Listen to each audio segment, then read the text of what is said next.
it won't be visible on anything that is recorded. I just want to say welcome to everybody to the Cumbrae Community Council meeting for May. I'm just going to start the agenda to say I've had apologies from Millport Town Hall, Millport Motors, John McHenry, who's has been in hospital, IOCTA, and Louise Riddicks. We'll see if anyone else turns up during the meeting, and then we'll see whether or not they're missing from the agenda. For the first thing, so that's apologies. Declarations of interest. I don't think we've got anything pending to decide on, but does anybody want to declare interest from the Community Council? No. And then we have a proposed new addition to the Community Council, which is Robert. Angus, are you wanting to propose? Yeah, I'm very happy to propose Robert.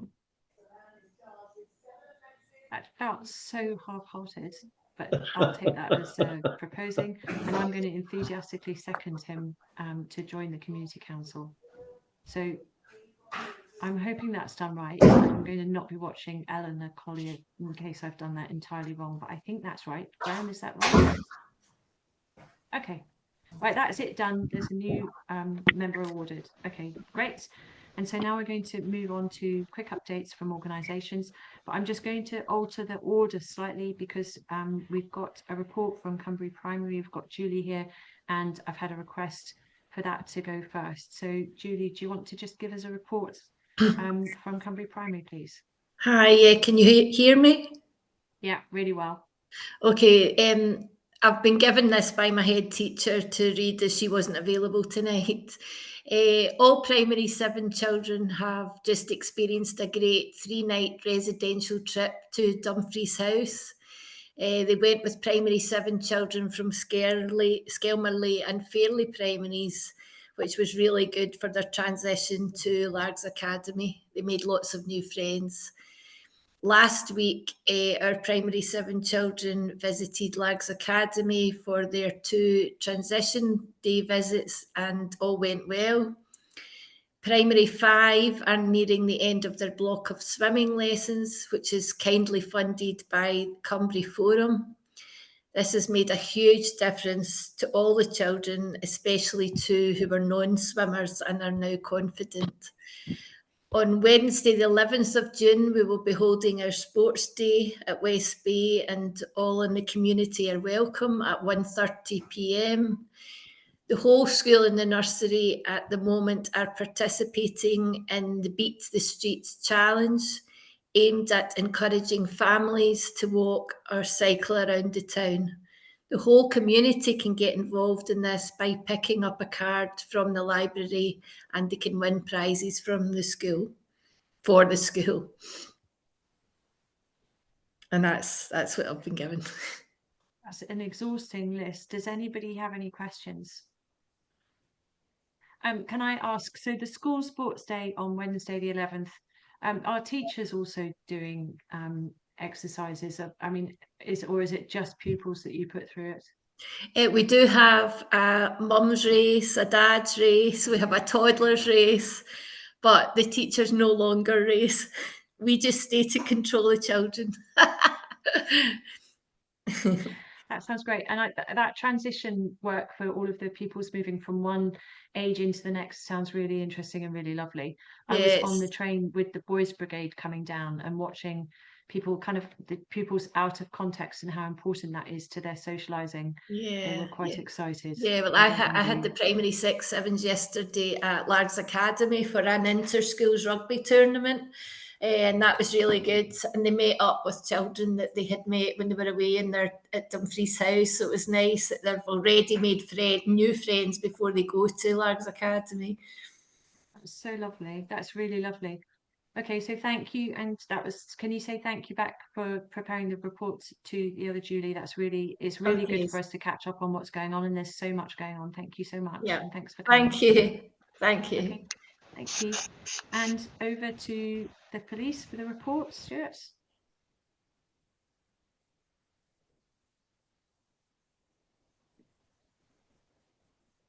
Lorraine's left you on mute.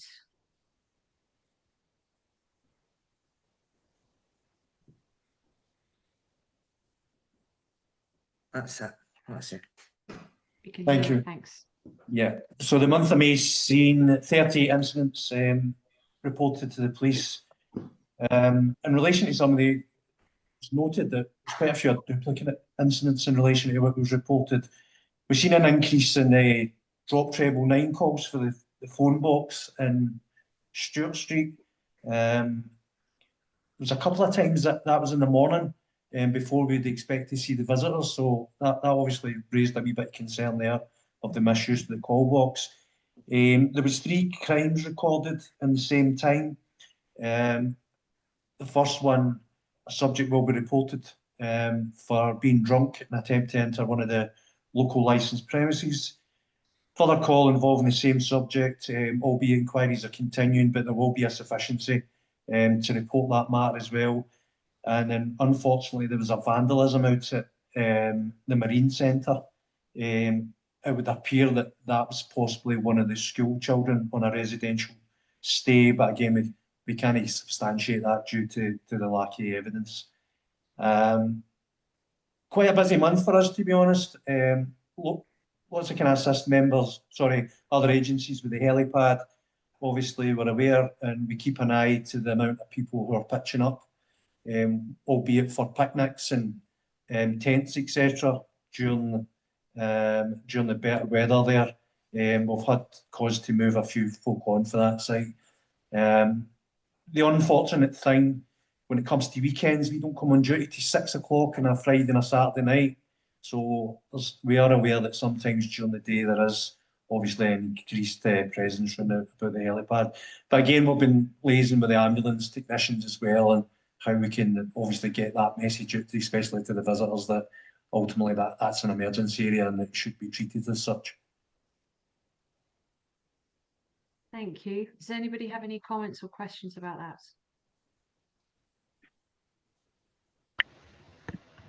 Gregor. So you are able to move people on, are you, from the, I mean, are you just asking them to move on and they do, or are you able to sort of compel them to move on? Well, obviously it's all about social skills and explaining the danger that they pose. Obviously, if the helicopter's coming in, it's coming in for a reason. The vast majority of the time you do get compliance, but if anybody was ever to put anybody in danger, albeit on the ground or the helicopter coming in, we'd obviously use some sort of legislation. Ultimately, it would be a breach of the peace, I would imagine, for failing to desist. Because we have a similar problem on the pier, which I'm sure you're aware of, where no unauthorised vehicles are supposed to be on the pier. And it is access for boats and for the Coast Guard, and there's a safety device there. But people still park motorhomes and have organised parties there. Is that something? The difference with that for me will be, like, even I've obviously discussed this with the ambulance technicians as well. The signage isn't great. There was an incident where we moved a couple of guys who were camping up at the helipad, where they'd actually accessed it to the beach side, and there was no signage. And to be fair to them, when you actually look, albeit you can't see the helipad, it actually just looked like a public footpath. So again, for us, it's all about get the signage up, get the education done, because a lot of folk are oblivious to obviously the danger, not just that are putting themselves in, but others in as well. So, I mean, there are signs on the pier which people just ignore and drive past, and even when they've been told, they've continued to stay there and have parties. Well, each thing would need to be taken on its merits. If we turn up there and somebody's putting either themselves in danger or others in danger, there is options for us there. But again, a lot of this stuff, as you'll understand, the signage, when it comes to actually being enforceable by law, it can be difficult.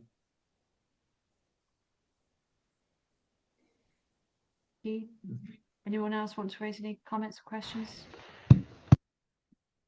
Okay, I'm going to move on to John, Coast Guard.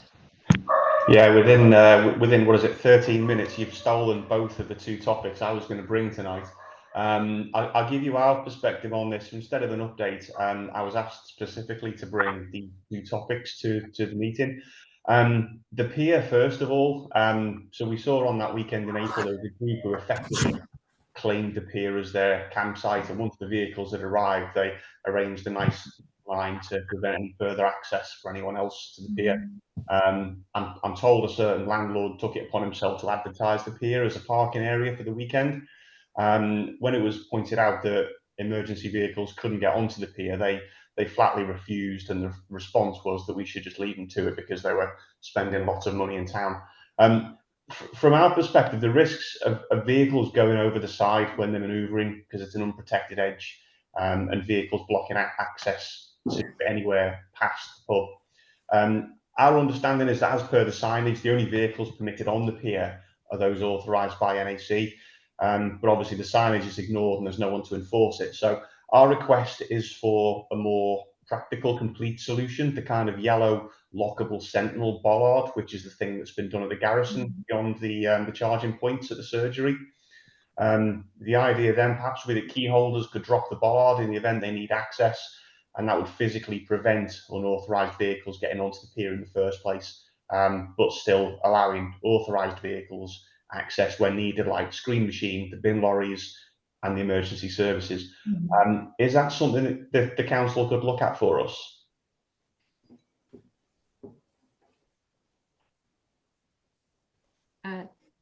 Darren, are you here? I'm looking through everybody.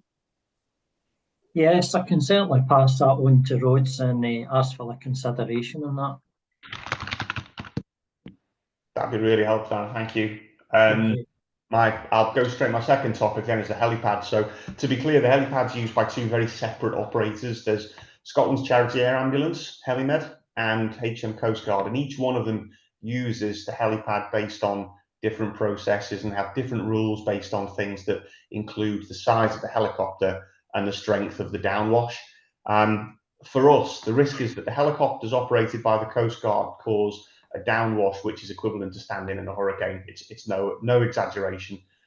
It's obviously strong enough to keep the helicopter aloft, but it's also going to send anything flying which is not secured, like people, gazebos, cans, and tents and barbecues. It will not land unless there's a safety zone that's been established with a manned cordon, and that's why we get called out to assist patient transfers if it's the Coast Guard helicopter.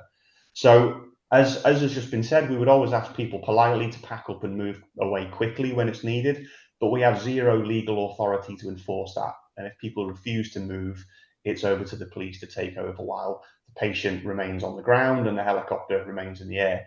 The problem is that people think the signs that say no camping mean no camping overnight.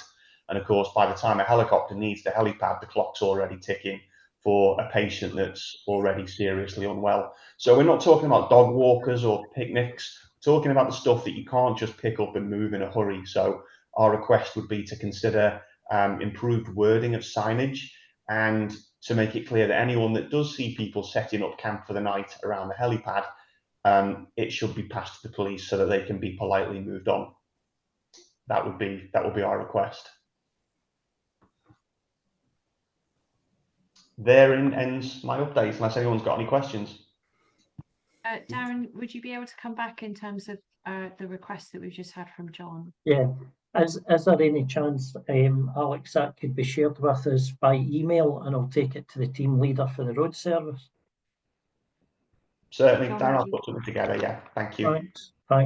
Thanks. So, And sorry, John, could I just come in there? Yeah. That was pretty much the conversation I've had with the ambulance service in relation to improving the signage that was up there as well. As John was saying there, obviously there's two different types of helicopter that come in. I think we need to be conscious and we'll start saying to folk that if the wee helicopters coming, we can be here, and if the big helicopters coming, we need to be a bit further away. So that message for the police is going to be the same as just that area will be treated as such. And our advice is always going to be, like when we see folks start to pitch up stuff, they will be politely moved on. Okay. John, if you copy me in on any notes on signage, I can just make sure or your requests, I'll make sure that they're followed through. Thank you. All right. Thanks a lot. Thanks, everyone. Thanks. Moving on to Jan, CCDC. Right, thanks, Alex. Just a brief roundup this month. In relation to our Garrison House project, we are now down to the last 7 windows and 3 doors to be fitted. And Helston and Bennett expect this to be completed during June as staff holidays for their guys that put the completion date back slightly. In relation to the pointing, this continues on the south elevation, and Go Right are working towards the area of the surgery as far as the process goes for the injection of the mortar between the stones, and also the lifting and replacing and laying of new lead. The library has now reopened, and the pupils from Cumbrae Primary School visited on Tuesday to see the new layout and make use of the resources available. The weather was kind to us for both the crowning of the Cumbrae Cream, which was very well attended, and weather also held up for the Millport 10 miler on the 11th of May. The BB camp went well last weekend, and the group had a wonderful time, though the weather was a little damp at times. Tomorrow within the garrison is the launch of the What Cumbrae Means to Me exhibition, which is a culmination of all the hard work by our Garrison House art group, helped with the National Lottery Funding Award, which allowed for the group to be able to secure the time of Harry Sutton to assist and work with the group on using different materials, techniques, and to develop their artistic talent, which is clear from the work displayed in the garrison. Invitations have gone out for tomorrow's launch, and then the exhibition will be open to the public to view. On to CCDC, and just some clarification and background for the community following on from a post shared on Facebook re the Put Stop funding.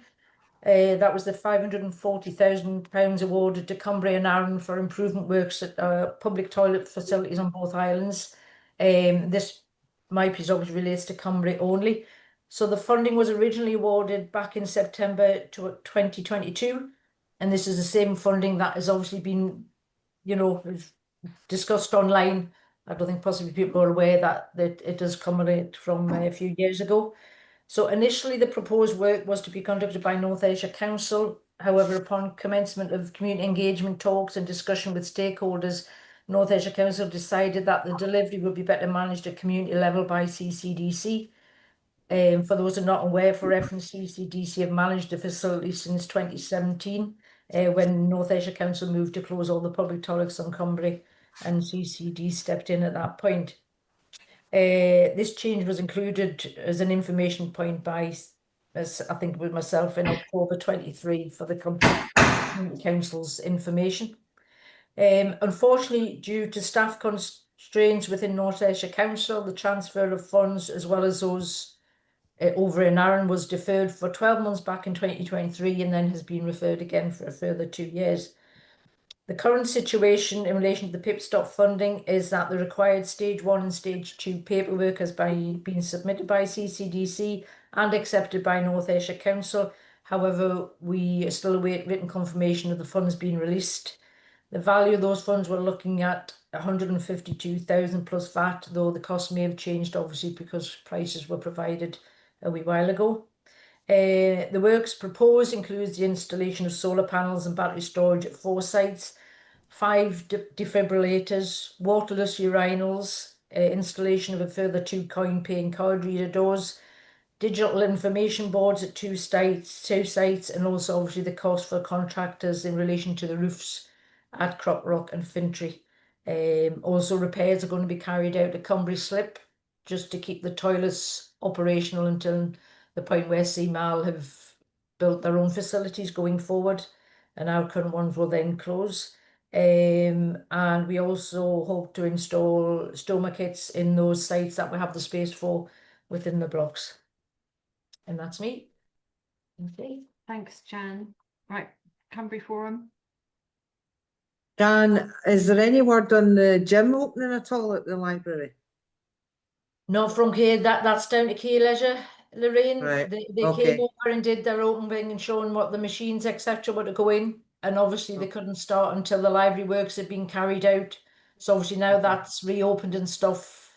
I have emailed them again to ask them for an update, because obviously Okay. there's no issue with them accessing the space now since the library works are complete. And as soon as I have an update, I'll share it with the community. Brilliant, thank you. No worries. Any other questions for Jan? No. Okay, so I'm going to move on to, have we got anyone here from Millport Golf Club? No, I'll move on to Field Studies Council, Duncan. Right. Once again, the centre was busy again this month with more university groups, some schools, and a few non-academic bookings as well. Universities from Aberdeen, Dundee, Newcastle, Cumbrae, and the west of Scotland brought over 140 students who all had a wonderful time in the glorious weather. It's all changed since then. We had a few schools and colleges attending Fetis College, St Aloysius, St Aidan's, and Weems Bay School. All came around with 140 pupils as well.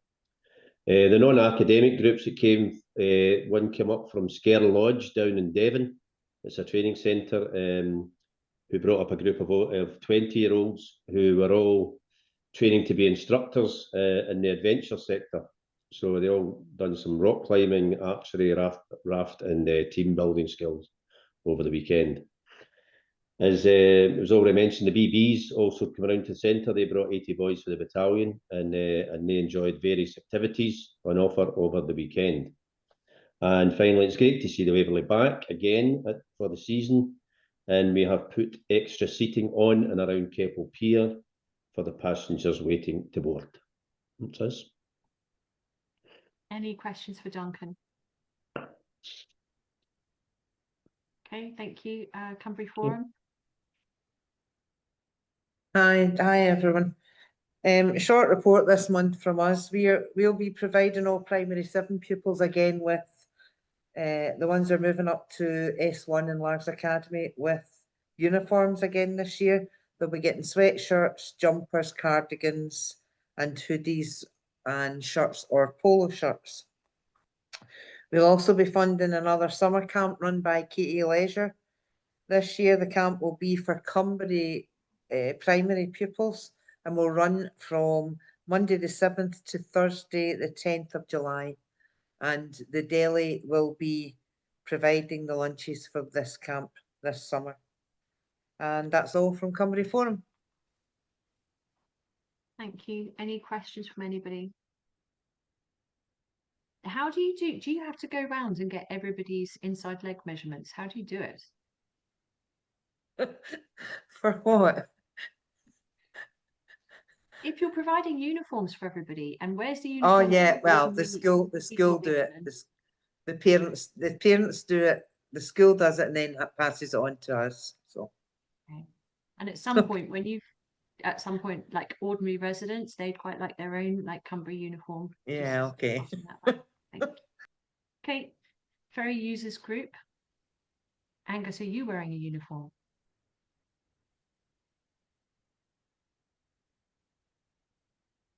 Right, good afternoon, my computer there. No uniform tonight.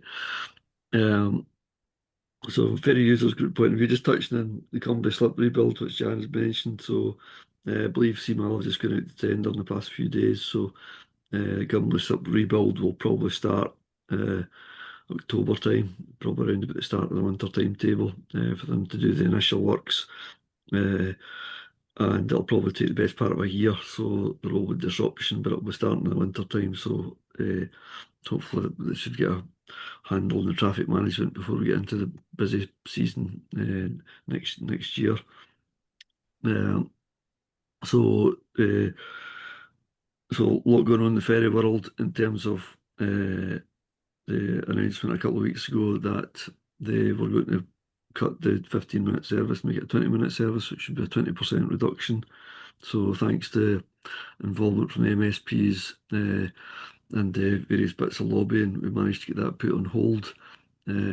However, subsequently then one of the skippers in Calmat decided that he would comply literally with their policy for unloading, and which meant they couldn't unload simultaneously cars and passengers. That's obviously been going on for the past week or so, and caused quite a lot of delays in the service on the busy weekends. As of 4 o'clock tonight, they're back to simultaneous loading and unloading of passengers and cars, having done ramp modifications and various things with railings and passenger segregation. So after a lot of pressure and discussions, they have moved that forward, but we'll still keep an eye on what's going on and whether there's any follow-up. So those are the main things that have been subsumed people in the ferry users group over the past month, and that's probably enough for just now. Thanks, Alex. Okay, thank you. Does anyone have any questions or comments? Thank you, Angus, for continuing your ferry journey kind of sagas. Thank you. Quick updates for Key Island projects. Place plan, Gregor. Yeah, so just really about the second-hand council tax premium. So you'll be aware that we challenged the impact assessment that North Ayrshire Council did for that, and there's been a consultation running for the last few weeks, which has just ended. So thank you to everybody who put forward submissions for that. So the next step is that North Ayrshire Council will share those representations with the Community Council, and then we get a chance to respond to them if we choose to. And then North Ayrshire Council will decide what the process is for carrying out the actual review. So whether there's further documents or representations needed, or whether they'll just do that review straight away. So as it stands, thank you for the consultation. We'll wait for the next step, which should be in the next week or so. Does anyone have any questions or comments for Gregor? No? Okay. Carbon Neutral Islands Project, Scott. Thanks. Good evening, everyone. Apologies for missing the last meeting. I was at All Energy Conference in Glasgow, enjoying myself while you were all discussing community issues. First thing, the funding has been secured for 25-26, so you're all stuck with me until at least March 2026, unfortunately. I will keep talking about solar panels and energy, etc. The first phase of the Millport solar PV and battery project is all but completed. It was 19 properties. It was an 8-panel system with battery. This was funded by Scottish Government from the C&I Capital Fund, and has come to about £178,000 of investment. That equates to 13.5 tonnes of CO2, and probably more importantly to people when we're talking about it, a combined total of about £14.25 thousand saved from electricity bills throughout the year. In 2025, we're looking at expanding this out to a further 30 properties throughout the scheme. Again, the reason why we're focusing on the housing scheme is primarily because it's outside of the conservation area, and whilst I wouldn't describe it as low-hanging fruit, it's certainly a lot easier than some of the conversations that we're having around the conservation area at the moment. Throughout the last year, we've also seen 30 Eco4 jobs. This is one of the funding streams that's available. North Ayrshire Council have appointed Green Home Systems as their sort of partner for working on that. That has more than doubled. That is more than double than what we saw in the previous 4 years. And I think that's testament to North Ayrshire Council working with the C&I project and having that kind of local representation there as well to help people through that process. Rooftop solar's seen a 426% increase in installed capacity since January 23, which is when the C&I project came live, albeit that's not all down to us. So that now takes us to just shy of 0.5 megawatt of rooftop solar. So that's just shy of 100 tonnes of CO2 equivalent saved every year, and over £100,000 in energy bill savings. So this has quite a big impact once we start to see it scale. The target that we are now working to will be 1 megawatt of rooftop solar by 2030, which is in line with the decarbonisation of the grid. We've also seen a big spike in air source heat pumps. We now have 71 of them working on the island that we're aware of. Again, that comes with huge benefits in terms of the carbon reduction, especially if it replaces an oil system, and in terms of energy savings as well. We continue to assist locals with the RTS switch off, which is the storage heater system, the 2-metre radio teleswitch that I'm sure you're all aware of by now. We are struggling to get numbers on how many are being replaced, but since there was a new meter type released at the end of March, we have seen an increase in the amount of installs that are happening, particularly for those that were having signalling issues. Cames Bay, Marine Parade, etc. So there is now a solution to that for some people. There are still issues, however, with regards to who pays for any remedial works that need to be done. So sometimes the meter box is not big enough. Unfortunately, the meter box is owned by the property owner, not by the energy provider. So there can be costs involved in this. Ofgem are trying to put in a fund, but it's been very slow. Going forward, we are looking at a renewable system for tenement buildings. This comes off the back of the work within the local place plan and conversations around Victorian era tenement buildings. We're hoping to secure a pilot project for that for 2 buildings in the coming year. We have now finished the feasibility work of the initial part for the district heat network for 600 homes within the Millport Conservation Area. We now need to look at that and how we could potentially progress that in the future. And we will be shortly starting an options appraisal and feasibility work into some sort of community-owned energy project for the future, again in line with the local place plan. And that is not everything from the CNI project, but enough that I'm willing to bore you with at the moment. Okay, thank you very much. Any questions for Scott? No? Gregor? Scott, I know it's not strictly a carbon neutral issue, but I know you've been following the Millburn Flood Protection Scheme as it's progressed.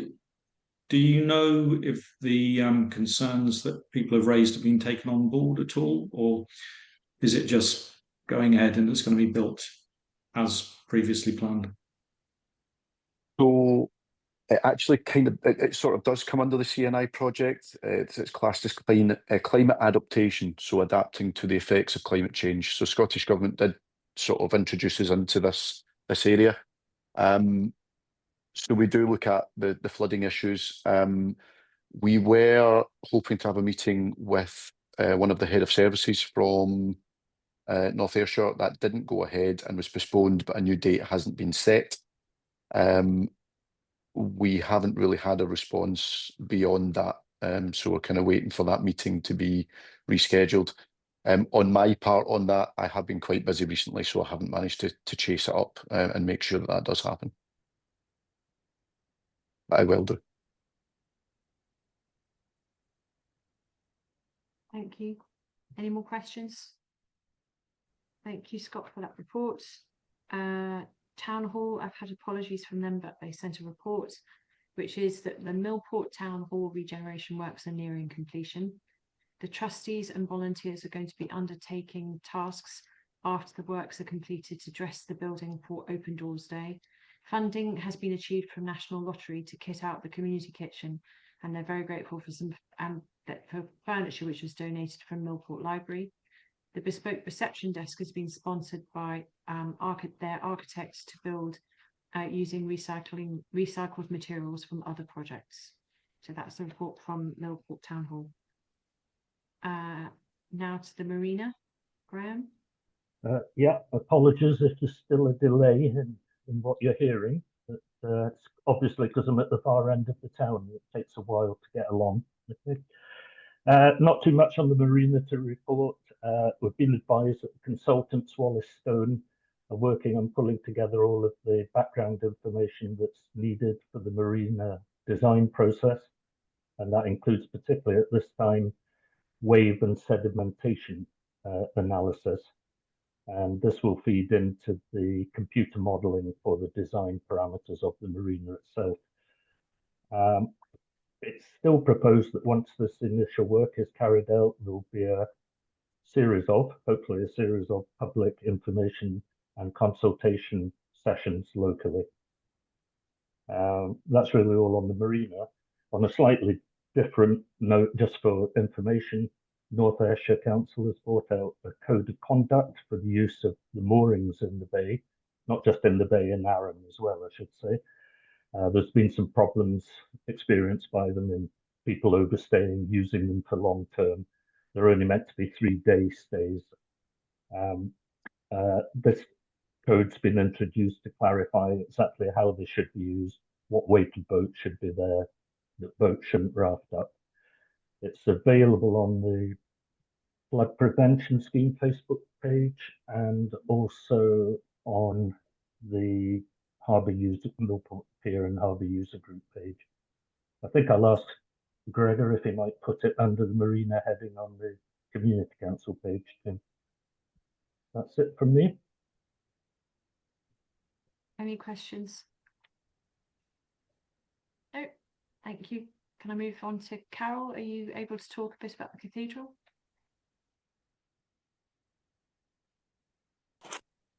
Yes, we have got a hold up with this in that the cathedral and its environs are still owned by an 1850 trust, and we need to go to the Court of Sessions in order to get that changed into a more modern vehicle to enable the land and buildings surrounding the actual cathedral to be moved into a modern schio, basically. So we're still waiting for a Court of Sessions date for that to happen. In the meantime, we've gone out to tender for the next round of work to happen, and I've started work with 3 of the big funders to take us to look at grants taking us through to the second round, which will be a cost of probably around 5 million, which is why we started working with them now. So although we're not ready for it, hopefully we'll be able to, you know, finalize that as it moves into place. And yeah, that's it basically. Okay, thank you. Any questions from anybody? Okay. So issues arising, latest planning and licensing applications, Gregor. So there's one planning application which is not major, 4B cross house enlargement of one window and a new roof window, so not too dramatic. The other thing to be aware of is a proposal for a very large battery storage facility in the Kelburn estate. So that is a 400 megawatt scheme. So just to put that into context, the battery storage that was proposed for the solar farm at the top of the island, I think was 12 megawatts. So 400 megawatts is enormous. I think the size of the development is sort of about 500 meters by 700 meters. The site is just sort of to the south of Kelburn Glen, so to the southwest of where the castle is. There is a website for it, which I'll post a link in the chat. It's got very little information on it other than the sort of a map of where it's going to go.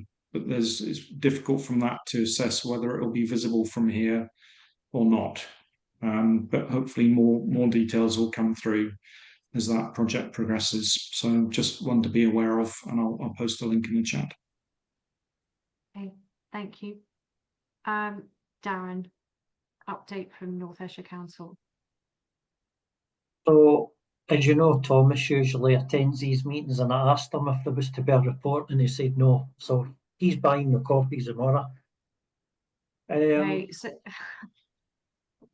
I have had an email while we've been on the call, which has got some of the information maybe that I can help you with then. So Angus sent an email earlier in the week with a query about some of the snagging issues that I've been kind of pushing for over the last however long. And so I've got detailed responses from Gary Wilson, who's the Senior Manager Engineering. So in terms of, so I'll just go through the areas and tell you what updates I've been told. One is the dip in level on Kames Bay. And then he says he presumes this is a reference to the number of manhole covers with large depressions in Kames Bay. And he says the depressions at Kames Bay have been completed and the manhole cover realignments completed. Fenced off area on Kames Bay, The stones at Cames Bay have been infilled, repaired and cleaned. Some minor pointing on small gaps has to be completed. The Harris fence throughout the job has been cleared. There is one remaining area on Crichton Street around Milburn Street, which still has a depression and Harris fencing, which was in dispute with the original contractor. The intention is to address this in the package of works along with the Milburn scheme. The area is made safe, has no health and safety issue, nor causing any obstruction in the interim. And I said to him earlier, I'd asked what was the extent of the works along the front at Cames Bay. And he came back and said the concrete repairs to the edging of the promenade seawall and the tarmac infills and the curbing have all been completed. The sand levels have been restored to the curb edging. Grass quality, the grass in the section identified in Angus Campbell's photographs this week has been cleared as part of demobilisation, soiled and now reseeded. In terms of the wider grass areas, I confirm again that a landscaper is attending in the week commencing the 9th of June to add soil and seed the grass to areas including Glasgow Street, Cross House, where the original work was affected by the January storm. So that's quite a detailed response. You're welcome, Darren. It's just come in while we've been on the call. If anyone's got any further comments on that or any further questions, can you let me know? You can do it by email. Gregor. Me again. Just to raise the kind of the Japanese knotweed issue. So the Japanese knotweed is flourishing around the island again and needs respraying. I think there was some concern that it wasn't sprayed last year, but it was the year before, but it's definitely growing back now. So that it needs to go back on the list, that needs to be done. But also we've had a report of Japanese knotweed in the re-landscaped area in Cames Bay. I don't know if anybody knows anything about that. I mean, I've had a quick look and I couldn't see anything, but obviously that would be very concerning, given that the contractor's work area next to the FSC that does have Japanese knotweed in it. So if they've transferred any accidentally to Cames Bay, that would be unfortunate. So I don't know if anyone else has seen that. If anyone knows anything about that or knows the location of this alleged knotweed, if they could let us know, we will follow that up. Is it possible to meet and the Japanese knotweed be identified and I'll arrange the resources to come over and spray it during our schedule, which should be September? Yeah, okay. I can answer into that. So Darren, we provided a really detailed map that we plotted all of the Japanese knotweed onto a Google Maps so that you could see where all the stands were.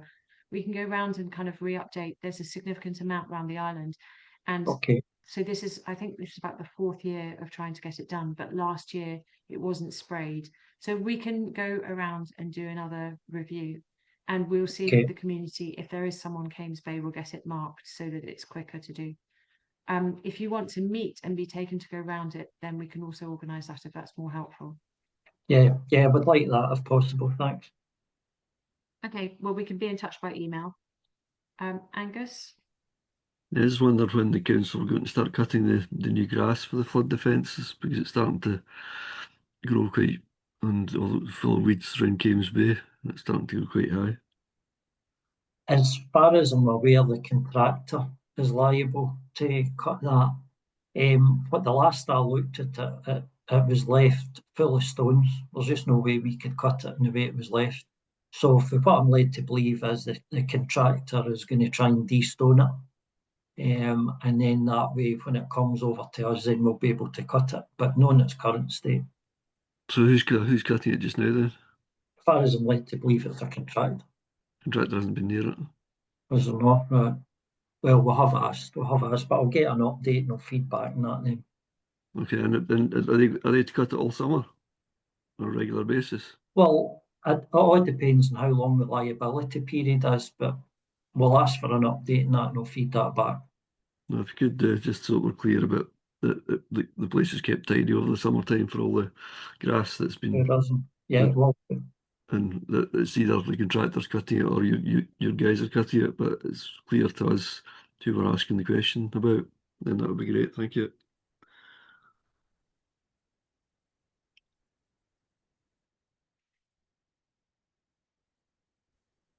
Scott, you've got your hand up.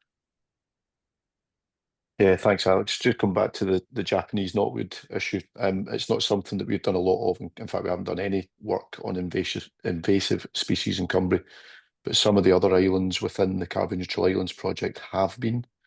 And there's been quite a lot of resource sort of built up as part of the project with that. So if there's anything that we can do to assist in regards to mapping or helping to sort of put things in place to get rid of the invasive species, then I'm more than happy to speak to who I need to and be involved in that. That's fantastic, because it's been in the past, I've had to go around many times on my bicycle with a bit of paper and then plot where they are. So handing that over to somebody who's here, and not only, it would make a big difference to be able to do that. So Okay, I'll yeah, take that offline. Yeah, we can certainly help with that. Thank you. Okay, thank you. Councillors' updates. Councillor Collier.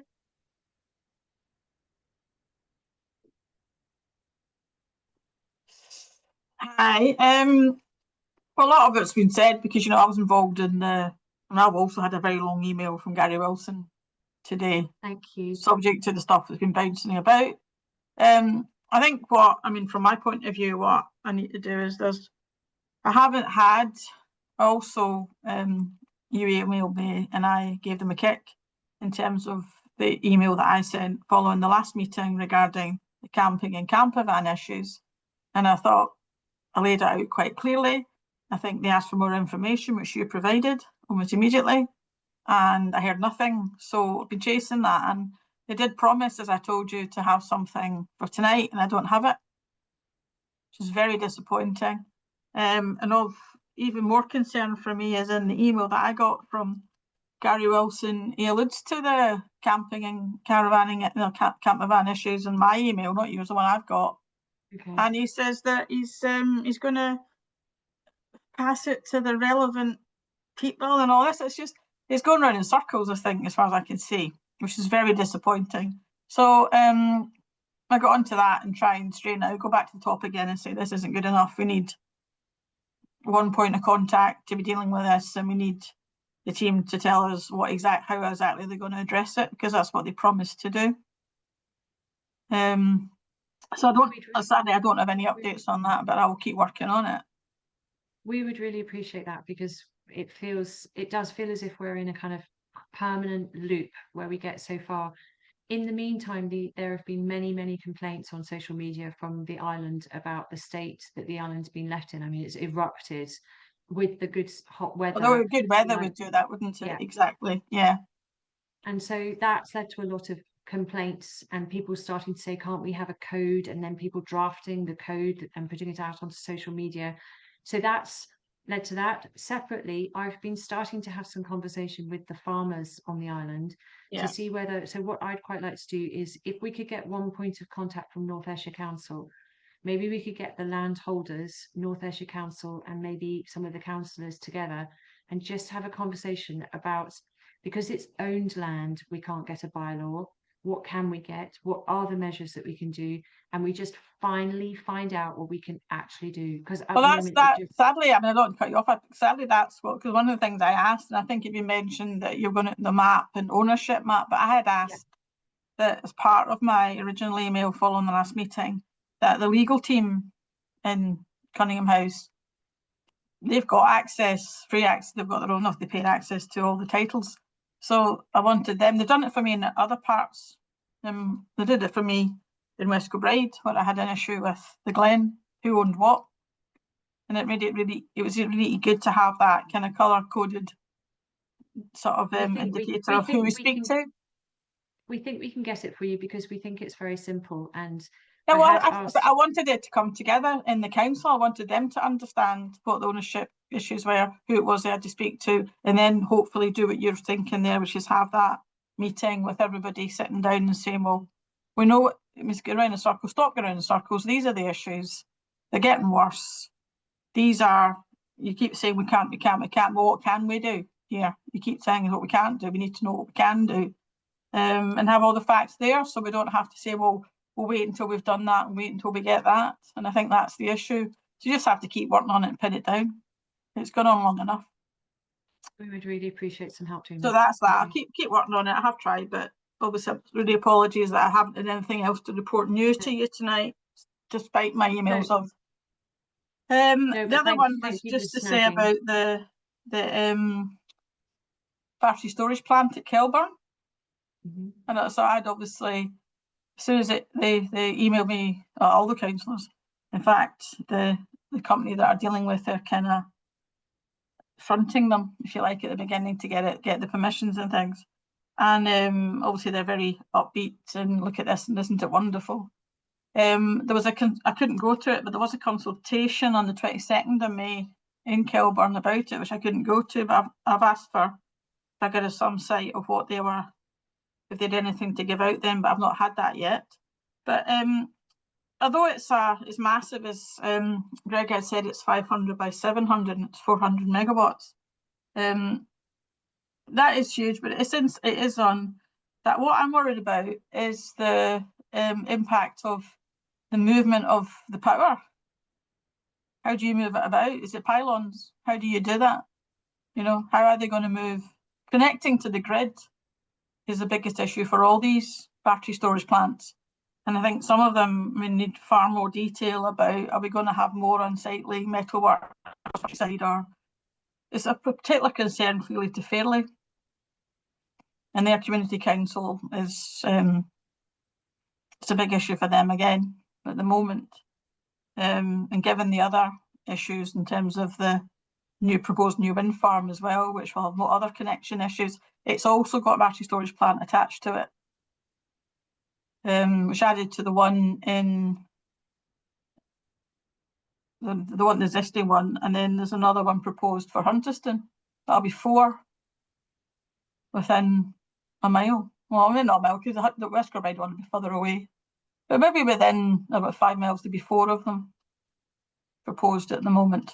So it's obviously a direction of travel and something that all the communities need to get their head round.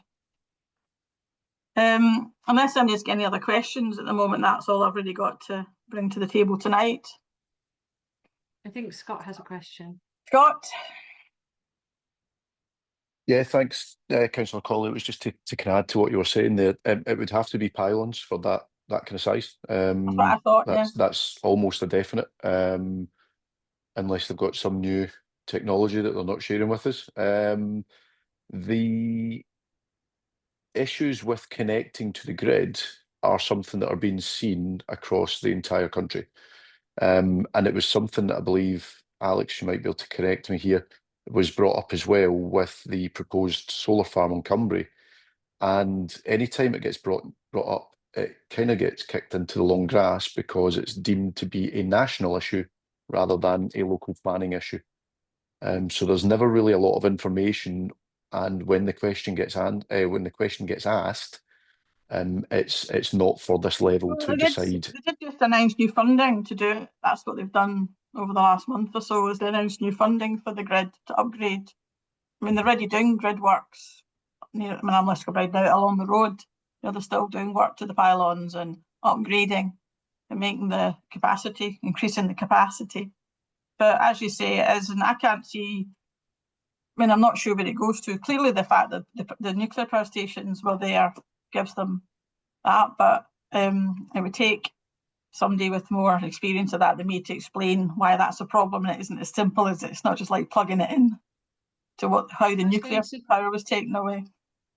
I was going to ask Councillor Marshall about that, because when we had the application in for the solar farm, we were told that the planning authority only needed to consider the application. They didn't need to consider its route to the grid. But Councillor Marshall, you might have other things you wanted to mention as well. Yes, but planning only deals with the planning application. The connections is for another authority. In particular, the battery storage, apparently across the UK, there are something like 70 gigawatts of battery storage either consented or in the pipeline. It's unlikely, given the fact that the grid need in the UK is something like 35 gigawatts, it's unlikely that the majority of these are going to be consented. So just because they get the planning application doesn't mean to say either the grid's going to take it on or they're going to be able to do the connection. Can I just carry on and give you another few items? I chair what is called the Council Tourism Forum, and we've had discussions with the likes of Highland Council and come back to the question of farmers and camping spaces. Highland Council has an agreement with lots of farmers round about the Highlands that they will provide camper van spaces for maybe 2 or 3. So there's an established principle there. Next one is knotweed. I used to be involved in a company that did landscaping and killing knotweed. The most effective way of killing knotweed is to do stem injection.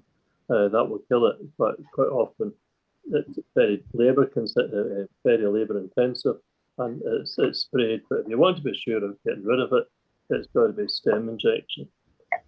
Second last item is second homes. As you know, Councillor Ferguson and I and others opposed the second home council tax. If it comes back to the council, then we will definitely guarantee support that where we can. The other thing that's coming to the council shortly is another tax you'll be glad to hear about. I don't think. It's called the visitor levy. And the likes of Edinburgh has agreed to do it.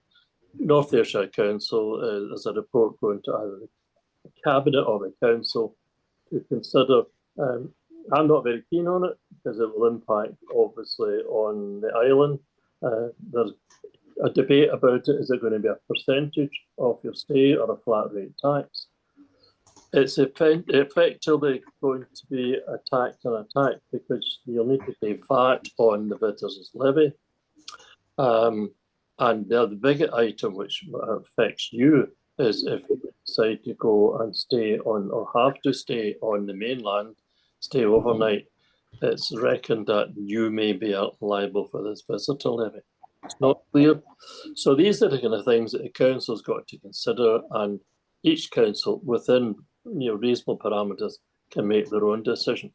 I'm certainly opposed to the whole idea of a visitor levy, but I'm in a minority as is my group. So that's some of the issues which are reasonably live in the council. Thanks. Thank you.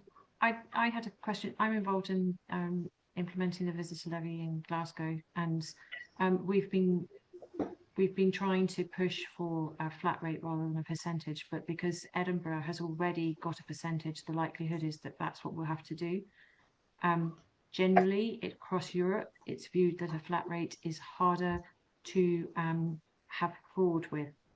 That's a percentage. However, that's what the Scottish government currently is pushing forward. And so Glasgow is going to go next in terms of taking on the visitor levy. The other thing I just wanted to ask, so you say stem injection for knotweed. Is that something that you might be able to encourage the council to do? I mean, we can write to North Ayrshire Council. I don't know whether they listened to us. Dan, I'm not saying that you don't listen to us, and you are clearly listening now, but would it be possible that you could take a nod from one of your elected members? Is he still there? He's still there.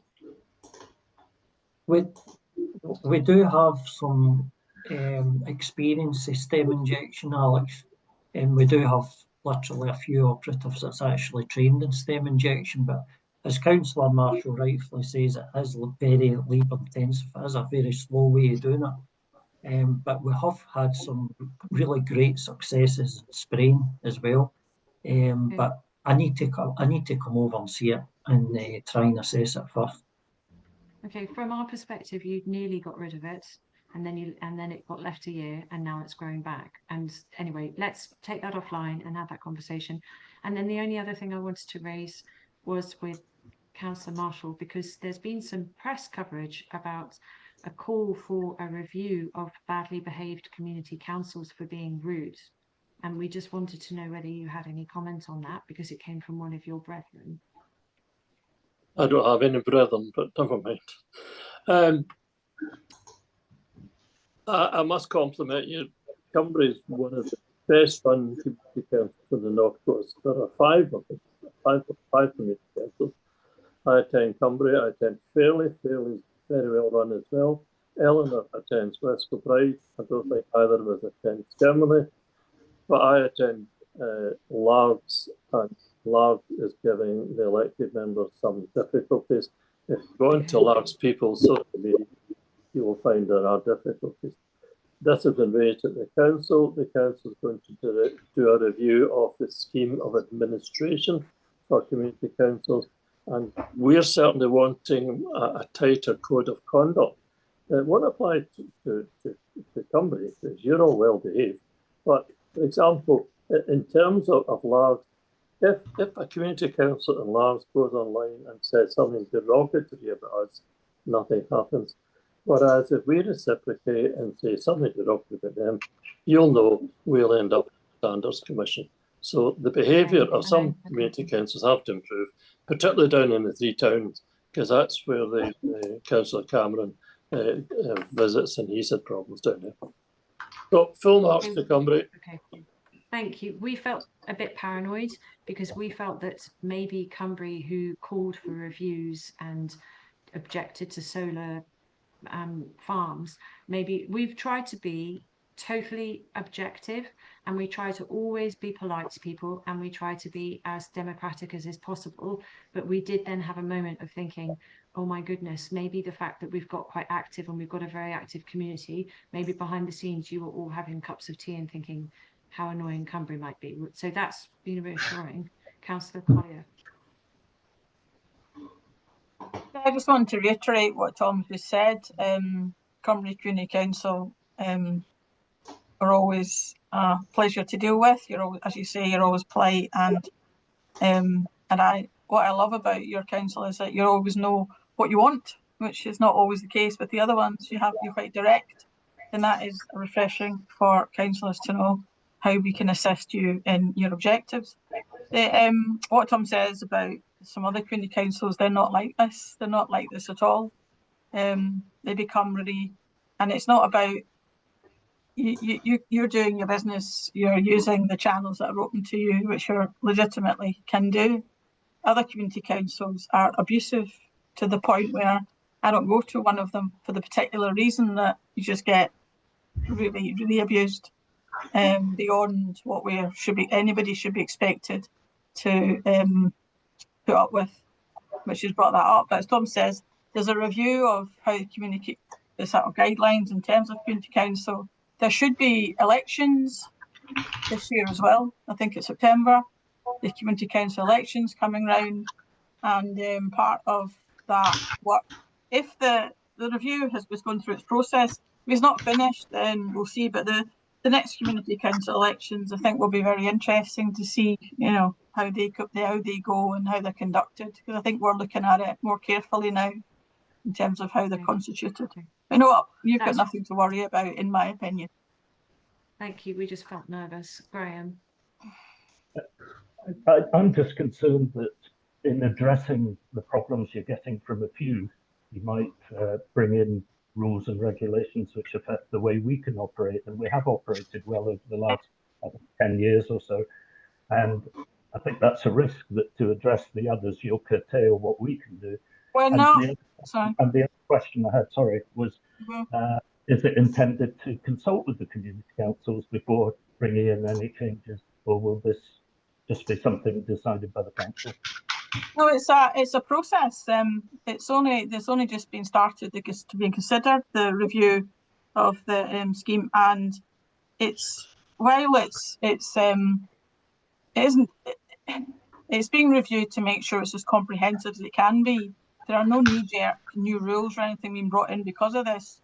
The scheme administration is quite old, and we're just updating it. But there will be consultation. Absolutely, will be consultation. Graham.